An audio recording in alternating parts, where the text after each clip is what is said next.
I'm Carmelo, and this is Common Ground. For generations, the traditional custodians of the Bays Precinct have lived an abundant and sustainable lifestyle. On this land, we recognise the changing and evolving nature of country and the ways in which local First Nations communities and ecologies have responded and adapted to these changes throughout time. We acknowledge the Dharawal, Darug Eora, Garamagal, Gundagara, and Gurungai peoples, among others, and pay our respects to the elders past, present, and emerging for their ongoing care of these lands. We acknowledge that country is a living, breathing entity with an enduring spirit that informs the environment we design with now and into the future. At the forefront of this undertaking is the aim to create a space to celebrate these enduring histories, cultures, and country on common ground. The Bays Precinct is situated at the coalescence of three typologies of country: saltwater, freshwater, and bitter water. It is celebrated for the vast expanses of wetland, but particularly its rock and sandstone, which in some places provides cave shelters and in other steep cliffs where ceremony can be performed privately without uninitiated onlookers. As a byproduct of colonisation and industrialisation alike, the precinct was heavily subdivided, with a new imagined shoreline created to house a thriving industry belt around the perimeter of the White Bay. This historic suite of structures housed many industries supporting Greater Sydney, most notably grain and power. Rigorous industry over many decades has left the landscape battered, with few industrial pieces of architecture remaining as artefacts of this history. Looking to the future, remediation of this brownfield site is pivotal. Research has begun with attempts being made on site to draw toxins from the soil and create a sustainable precinct model. A prototype is underway next to White Bay Power Station, where phytoremediation is employed to remediate the landscape and begin to reverse the effects of industry.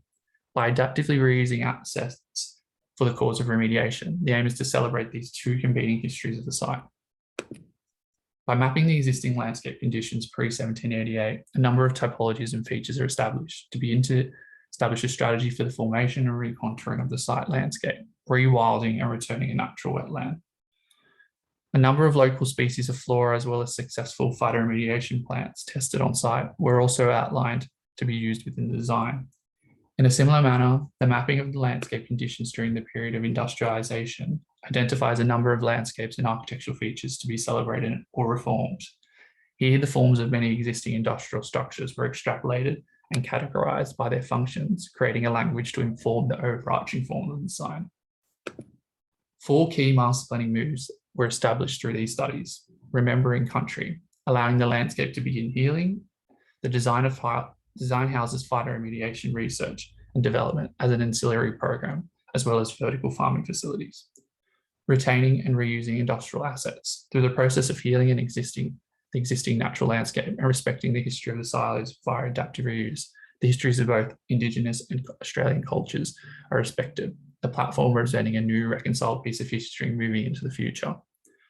Remediating the brownfield site via phytoremediation. At the intersection between program and site, the proposal seeks to utilise data and its excess heat and mechanical requirements as part of a greater machine used to remediate the landscape. Celebrating data. Not only does the proposal seek to celebrate and bring about knowledge of traditional histories and cultures, it also seeks to celebrate the future of data within modern society, allowing for opportunities for data to be on display to the public via voids and service cores. The building is sited at this intersection of the cultural and innovation corridors within the master plan, suspended lightly above a remediated parkland and foreshore, replacing the existing concrete platform. Here, it acts as an intermediate grounds between Glebe Island Bridge crossover and access to the water, foreshore, and Greater Bays Precinct, pulling the landscape up through a raised working platform. The Commons Ancillary Program was established to complement the data centre as an opportunity to re-centre First Nations peoples, practices, and placemaking in an urban setting, offering an architecture that catalyses the repair of the landscape as a process of healing and the reconciliation of conflicting histories. A working landscape embeds knowledge, much like country. A series of protruding industrial follies are recontextualised to house cultural and ecological industry, enabling a dialogue around culture, food, and a revitalised environment. Cities engender a certain blindness through their physical manifestation, often ignoring everything that surrounds them. The design seeks to give priority to the landscape and country as a vessel of knowledge and practice, much like the data centre. A series of landscapes intervened to celebrate the private and public discourse and passing down of oral and practical knowledge and cultural practice in First Nations cultures, in contrast to the stored and cloud-based sharing of modern data. In responding to this site, a number of actions are taken. Cut and remove the dock, storing waste concrete to be used for reinforced rammed earth and steel from the demolished structures. Raise the working platform to align with the topography, creating a light connection with the landscape below to facilitate space for remediation. Create circulation pathways for the public to access water and wetlands safely, whilst also framing views.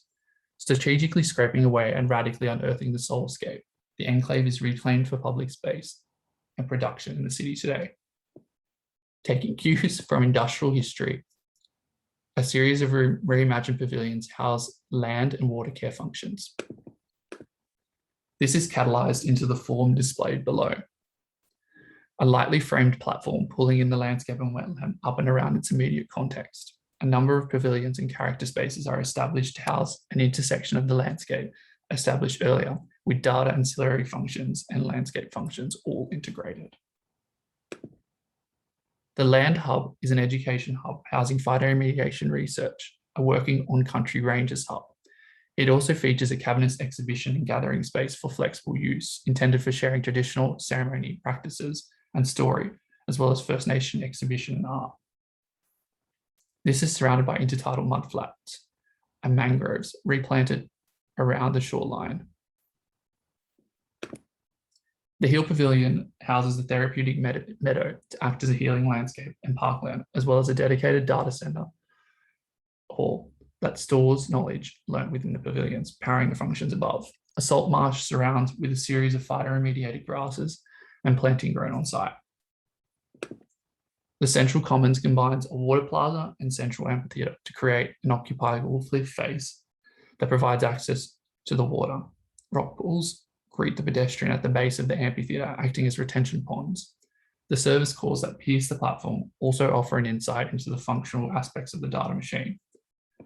The pavilion and produce line and a market strip separated by the data machine silo that houses vertical farming. The heat and energy created through the machine is used to power these ancillary functions. Perforations in the silo create points to look into and experience the data machine. Produce from the data machine is used and then sold throughout the precinct and also in the marketplace.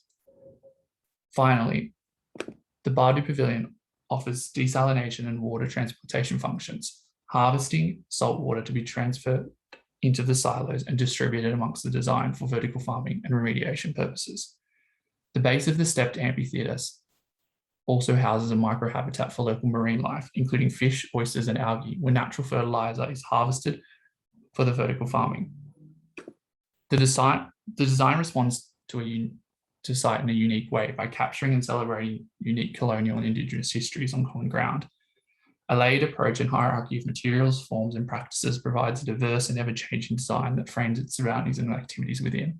Regenerative, cultural, and ecological practices housed within these historically industrial forms challenges the capital-driven model of modern cities, creating a sustainable permaculture with community knowledge and resilience as the priority, duly located at the intersection between innovation and culture within the master plan.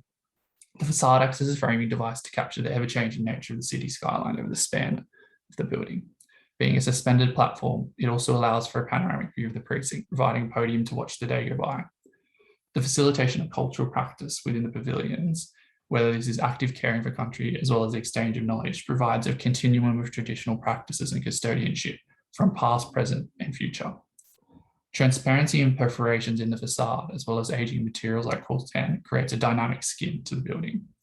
The wetland is a living biome. Local grasses and mangroves will grow with the seasons as they begin to remediate the landscape. The movement of water on the foreshore is also constantly ever-changing part of the design. The program and functions of the design operate vertically, where the data center and generator core are embedded in the central working platform, powering the ancillary programs above and below.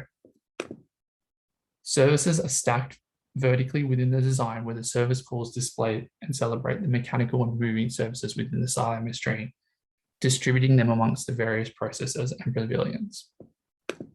Services are also distributed horizontally by the service zone accounted for between ceiling and slab, Excess services are generated by the design are distributed horizontally via the border, whether this be to the wetland to facilitate fire remediation processes, or to the greater precinct in the form of clean energy, food, and water.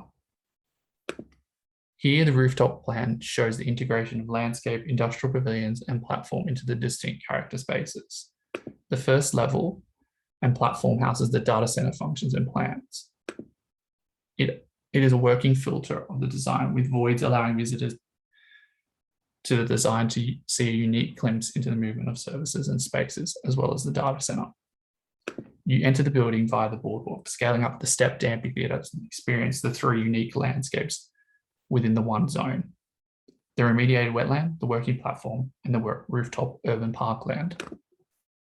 The second level is home to an urban park where users can access the individual pavilions and pocket parks. It also provides a lookout over the city and greater wetland, with these stepped zones creating access to the foreshore. The design intent of the facades of the platform is to emulate this filtering of heat and mechanical process the data center houses within it.